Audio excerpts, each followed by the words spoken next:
आज हिंदू न अपने सच्चे इतिहास को जानता है और न ही वो अपने धर्म के मूल स्वरूप से ही जुड़ा है। इस वजह से उसे चारों तरफ से दबाया और कुचला जा रहा है। आजादी के बाद से ही एक साजिश के तहत समाज के कुछ तथाकथित प्रबुद्ध लोग बार बार हमारे धर्म पर हमला करते रहे हैं और उसे तरह तरह से नीचा दिखाने का प्रयत्न करते रहे हैं। राजनीतिक मंशा से भी इसे और बुरी तरह से कुरेदा गया है।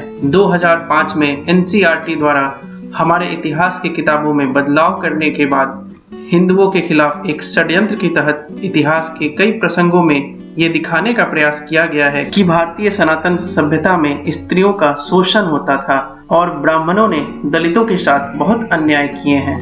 ये भी कहा गया कि वैदिक काल में दास प्रथा थी। ये भी लिखा गया कि वेदों में केवल ब्राह्मणों को ही वेद पढ़ने एवं पढ़ाने का अधिकार है। इस तरह वैदिक सभ्यता को नीचा दिखाया गया है। इन सभी कारणों से नई हिंदू पीढ़ी अपने धर्म से ही दूर होती जा रही है। इतना सब होने के बाद भी हिंदू समाज के शंकराचार्य एवं अन्य हिंदू समाज के ठेकेदारों की चुप्पी ने हिंदू समाज के पतन में बड़ी भूमिका अदा की है, क्योंकि कभी इसकी स्थापना का उद्देश्य ही हिंदू धर्म की रक्षा थी। नमस्कार, मैं अभिषेक आर्या आप सभी का ट्रू इंडियन हिस्ट्री चैनल में स्वागत करता हूँ। आइए हम वेदों को एवं सनातन संस्कृति को सही अर्थों में समझने का प्रयास करते हैं।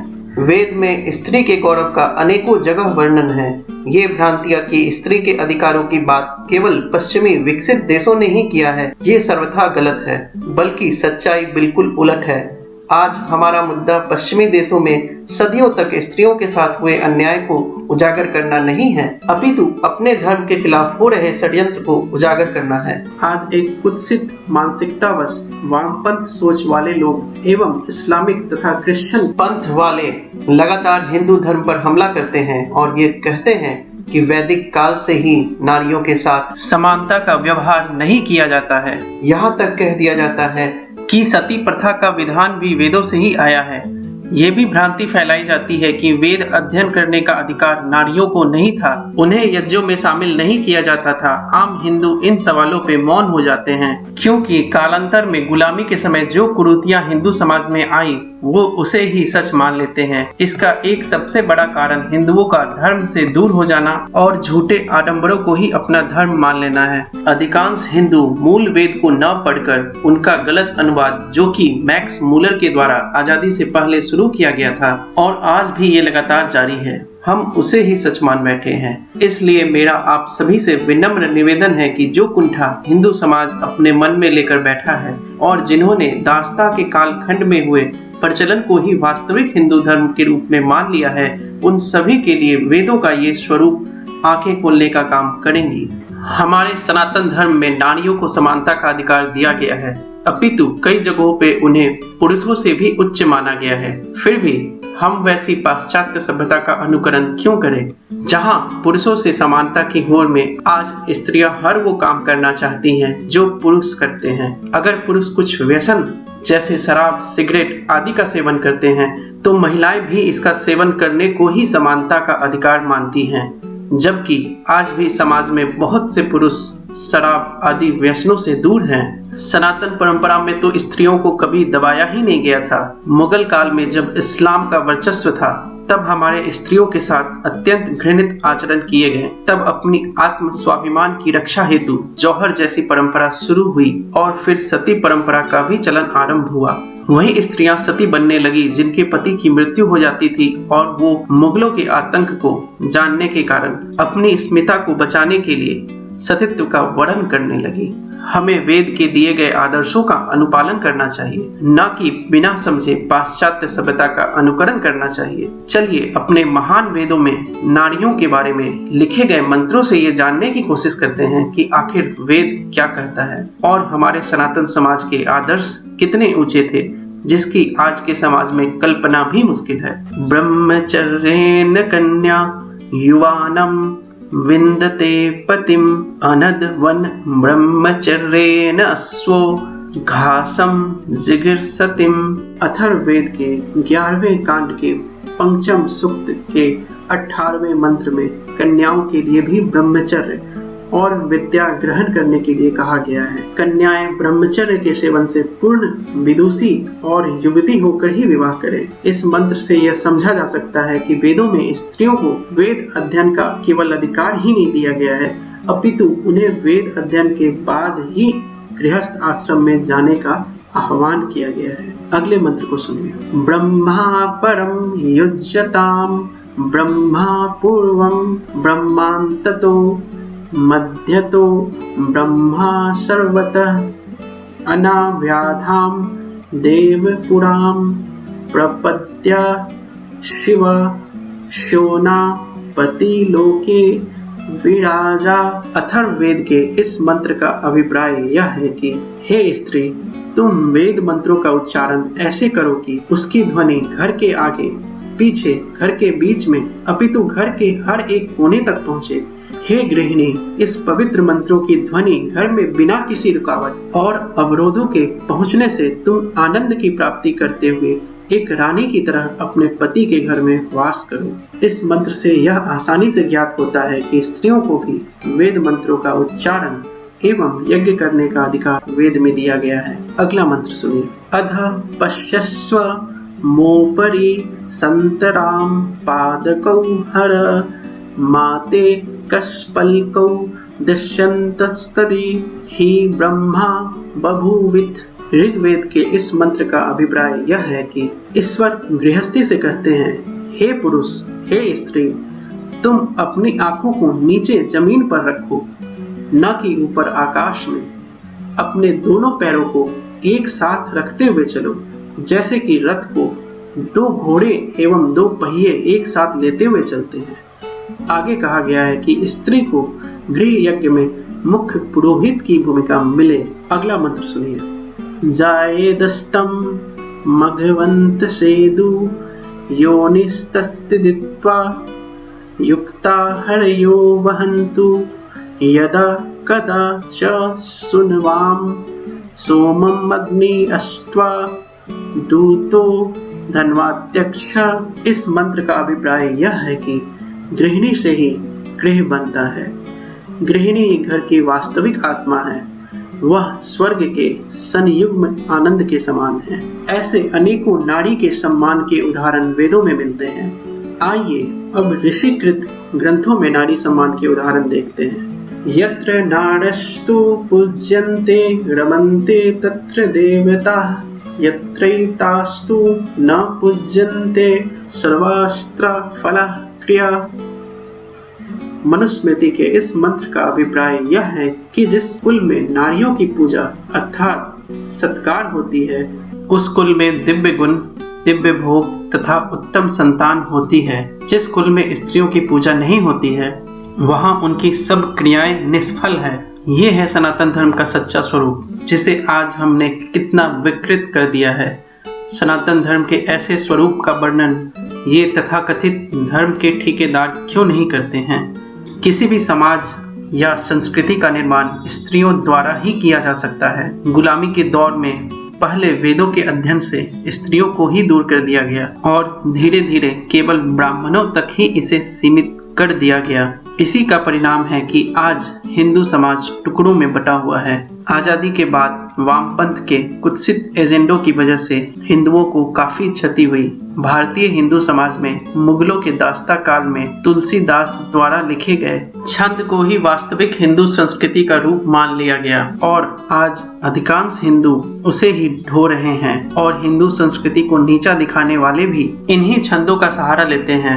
ढोल गवार शूद्र पशु नारी सकल ताड़ना के अधिकारी। यहाँ एक चीज ध्यान देने वाली है कि शब्दों के उच्चारण में हल्के से अंतर मात्र से ही अर्थ पूर्ण रूप से बदल जाते हैं। जैसे ताड़न का अर्थ दया या करुणा होता है, जबकि ताड़न का अर्थ उत्पीड़न करना होता है। अब तुलसीदास जी ने इस छंद को किस भाव में लिखा होगा, इसका निर्णय मैं आप लोगों पर छोड़ता हूँ। चलिए अब कुछ चर्चा हिंदुओं के गहरे नींद में सोने को लेकर करते हैं।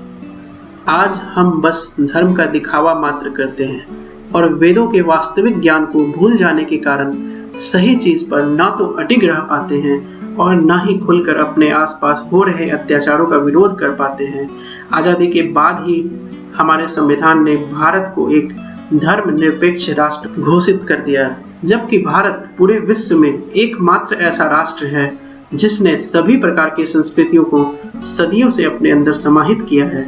1975 ईस्वी में संविधान में गुपचुप तरीके से सेक्युलर शब्द को जोड़ दिया गया। अगर हम देखें कि हिंदू, जो कि सदियों से सभी प्रकार की संस्कृतियों का सम्मान करता आया है, आज इस सेक्युलर सोच के जाल में ऐसे फंस चुका है कि अब वो उसके ऊपर हो रहे अत्याचारों का भी प्रतिकार करना भूल गया है। चलिए महाभारत से इसे समझने का प्रयास करते हैं। हम हिंदू राम और श्री कृष्ण को तो आज भी पूजते हैं, पर ये भूल गए कि सच्चे अर्थ में किसी को पूजना उनके आदर्शों का अनुकरण करना होता है। श्री कृष्ण जानते थे कि अर्जुन एक महान योद्धा है, पर यदि किसी योद्धा के मन में कोई दुविधा आ जाए तो चाहे वो कितना बड़ा भी योद्धा क्यों न हो, युद्ध को कभी भी जीत नहीं सकता। इसलिए श्री कृष्ण ने महाभारत के वक्त अर्जुन को गीता का ज्ञान दिया था। गीता में ही श्री कृष्ण ने कहा था, अहिंसा परमो धर्मा, धर्म हिंसा तथैव च, अर्थात अहिंसा मनुष्य का परम धर्म है और धर्म की रक्षा के लिए किया गया हिंसा उससे भी श्रेष्ठ है। आज भी यदि भारत का हर हिंदू राम एवं कृष्ण के आदर्शों का अनुकरण करने लगे तो देश की हर एक विकट से विकट समस्या का समाधान तुरंत हो जाए। परंतु आजादी के आंदोलन के दौरान गांधी ने हमें अहिंसा का ये पाठ अधूरा ही पढ़ाया। बाद में उन्हें महात्मा की उपाधि दे दी गई और हम सभी ने इस अधूरे ज्ञान को ही शाश्वत सत्य मान लिया। इसके परिणाम स्वरूप हम अपने ऊपर हो रहे अत्याचारों को भी सहने लगे। इसका मुख्य कारण हिंदुओं का वेदों से दूर होना और अपने सच्चे इतिहास को भुला देना है। अगर हम स्वामी दयानंद सरस्वती को अपना आदर्श बनाते तो देश की स्थिति आज कुछ और ही होती। चलिए ये जानने की कोशिश करते हैं कि आखिर हिंदू अपने धर्म के मूल स्वरूप वेदों से कैसे दूर हो गया। सदियों की गुलामी की वजह से केवल गुरुकुलों तक ही वेदों का ज्ञान सीमित रह गया और अंग्रेजों द्वारा सुनियोजित तरीके से गुरुकुल शिक्षा पद्धति को बंद कर एंग्लो एजुकेशन भारत में लागू कर दिया गया। इस वजह से हिंदू धीरे धीरे वेदों से दूर होते गए।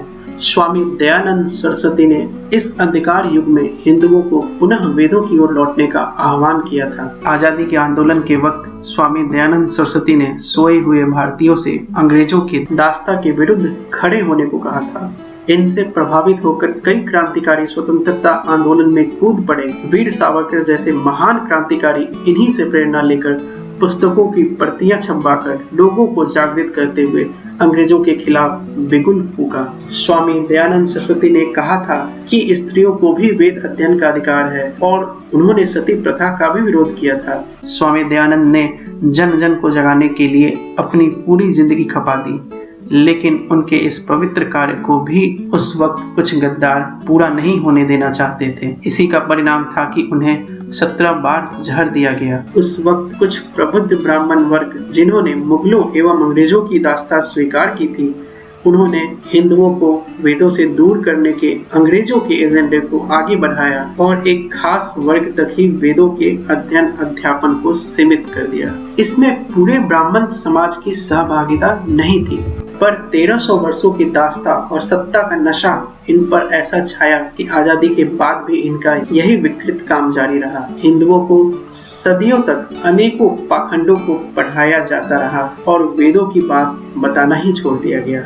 इसी कारण जब अधिकांश हिंदू अपने धर्म के मूल स्वरूप से दूर हुए तो अपनी रक्षा नहीं कर पाए। आज हिंदू समाज ईश्वरीय ज्ञान, वेद, ऋषियों द्वारा रचित उपनिषद, निरुक्त दर्शन और मनुस्मृति को भूल चुका है और आडंबर में फंसकर धर्म से दूर होता जा रहा है। हिंदू इतने असहाय हो चुके हैं कि वो धर्म पर हुए हमले का जवाब न दे पाने के कारण कुंठाग्रस्त होकर अपने मूल धर्म से ही विमुख हो जा रहा है। इसी वजह से वो आसानी से धर्मांतरण के कुचक्रों में फंस रहा है। जब पीड़ित हिंदू को पुलिस या सरकार से कोई मदद नहीं मिलती है, तब वह आखिरी उम्मीद अपने धर्म के रखवालों से करता है। पर हिंदू धर्म के शंकराचार्य या अन्य कोई हिंदू संगठन जब इनकी आवाज नहीं उठाते हैं तो वे इन अत्याचारों से तंग आकर अपनी जान बचाने के लिए मजबूरी में धर्म परिवर्तन कर लेते हैं। अगर आपको ये बातें नहीं पता है तो जरा मेवात, बंगाल के मुस्लिम बहुल इलाकों एवं केरल के बारे में जानने की कोशिश करें। धर्मांतरण का एक बड़ा कारण ये भी है। मेरा सवाल ये है कि धर्म के रखवालों की इतनी शिथिलता आखिर क्यों है? आज भी स्वामी दयानंद के द्वारा स्थापित आर्य समाज सनातन परंपरा के सच्चे स्वरूप को जागृत रखे हुए है, पर अधिकांश हिंदू पाखंड में फंसे हैं। आज जब इस्लाम पुनः अपने वर्चस्व के लिए हिंदुस्तान पर भीतरी हमले कर रहा है, ऐसे समय में हिंदुओं में एकजुटता ही हमें इन हमलों से बचा सकती है। पर अधिकांश हिंदू अभी गहरे नींद में हैं और उन्हें ये तक पता नहीं है कि इस्लामिक सोच वाले लोग गजवाए हिंद का सपना लिए अपनी रणनीति बना रहे हैं। जब जब दूसरे मजहबों द्वारा हिंदू धर्म पे सवाल खड़े किए जाते हैं तो ये सनातनी ही मजबूती से उनके विरुद्ध खड़े होते हैं।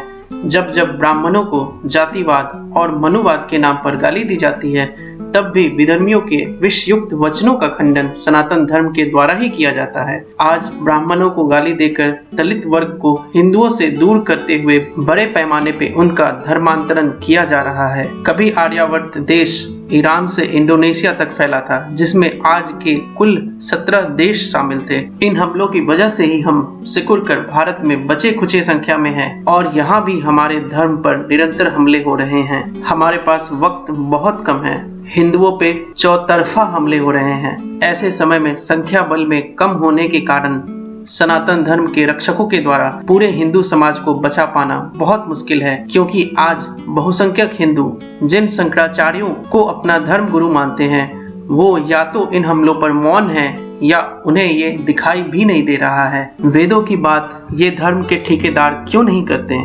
हिंदू धर्म के ठेकेदारों को सच्चाई बतानी ही होगी ताकि सभी हिंदू सच को जान सके, तभी भविष्य में ये संस्कृति जीवित रह पाएगी। वरना इसे मिटाने का सबसे बड़ा पाप उन धर्म के ठेकेदारों को ही लगेगा जिन्होंने हिंदुओं को अचेतन अवस्था में क्षणिक स्वार्थ हेतु मिटने के लिए छोड़ दिया है। कालांतर में आक्रांताओं की डर की वजह से कुछ धर्म के ठेकेदारों द्वारा किए गए अपराध को सभी हिंदू अपने उन्नत भविष्य के लिए क्षमा भी कर सकते हैं और हमें इसके लिए सभी ब्राह्मणों को जिम्मेदार भी नहीं ठहराना चाहिए। किंतु यदि अब भी अगर धर्म के ठेकेदार सच नहीं बोलते हैं तो हमें इस्लामिक एवं मिशनरियों के साजिश से बचा पाना असंभव हो जाएगा। हमारे देश का सच्चा इतिहास जो हमसे आजादी के बाद भी छिपाया गया है, हमने उसके खिलाफ एक मुहिम छेड़ी है ताकि अपने सच्चे इतिहास को सभी भारतीय जान सके एवं अपने गौरवशाली अतीत और महान संस्कृति को पहचान के गौरव की अनुभूति कर सके। कृपया मेरे इस संदेश को अधिक से अधिक लोगों तक अवश्य पहुंचाएं ताकि हम ये लड़ाई जीत सके। आप इस वीडियो को राष्ट्र हित में जरूर शेयर करें और इस चैनल को भी सब्सक्राइब करें ताकि आपको हमारे नए नए वीडियो मिलते रहें। आज के बाद आप सभी जहां भी हिंदुओं पे हो रहे अत्याचारों को देखें तो उसे मानव मात्र पे हुए हमले की तरह लें और इसका प्रतिकार अवश्य करें। नमस्कार, वंदे मातरम।